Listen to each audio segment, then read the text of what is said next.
And so it continues, folks. I read today that the three absolute monsters that systematically tortured and ultimately killed young SARA SHARIF, they're still all denying it and blaming one another. I never did it, Governor. No, it wasn't me. No, it wasn't me. Oh, he was a bad un. Oh, she was a bad un. Oh, I got there and she was dead when I got there. Oh, I don't know how it happened.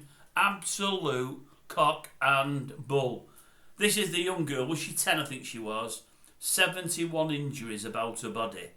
I think her spine's fractured in a few places. It goes from that to burns all over her body. Loads and loads and loads of stuff. This girl wasn't beaten, as her dad said. He said he punished her.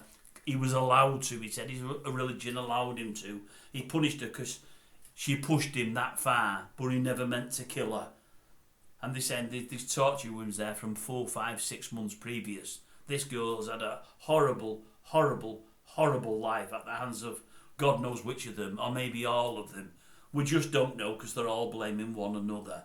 As I say, the latest coming out is the father who admitted to it when he got to Pakistan, docked and said, I've just killed my daughter, blah, blah, blah. You'll find her in such and such a place. He's now saying he didn't do it. He thinks it's the stepmother. Well, he's squeezed at the time. He got rid of his wife and was with another model. He's with her. He's saying it's her. He said she had nastiness in it. In fact, he says he believes, he's been told, some kind of black magic has been worked on her. Some kind of black magic, and it turned her nasty. He said, I was in fear of her. He said, when she was unhappy with me, she'd lock me in the house and I'd have to jump through the kitchen window. Sometimes I'd jump through the lounge window. Once she accused me of flirting with somebody at work and she was going to beat me up, so I had to jump through a window. And I thought, what a load of cack. Unbelievable, man. Unbelievable. As I say, none of them with any backbone behind them. None of them at all. All blaming one another. Sickening, it really, really is. This young kiddie, your heart goes out to her, it really does. That's story number 1.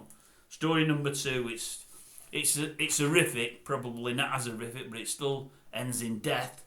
You might remember, I think it was Newcastle, I'm not so sure, I think it was Geordieland. Archie York, the 7-year-old, and Jason Laws? I don't know if it was his father, different name, I'm not so sure, but this fellow was a father, I think he was about 30.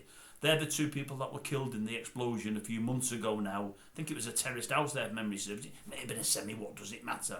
They were killed anyway. Well, the police have arrested 3 people, 2 in the 30s, 1 in the 50s. They're charging them with manslaughter, and there's links to the production of cannabis. So you're assuming that this Jason Laws was the one they were targeting, not the young kiddie, and you're assuming he's involved in cannabis and he owes them some money. I'm guessing, I don't know. I really don't know. I don't know who the 30-year-olds are or the 50-year-old.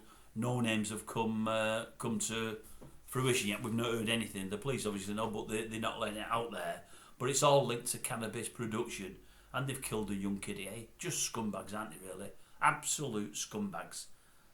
What a shame for that kiddie, eh? Knows nothing about nothing. A total innocent, bang, he's gone. Done nothing wrong. He knows nothing about cannabis.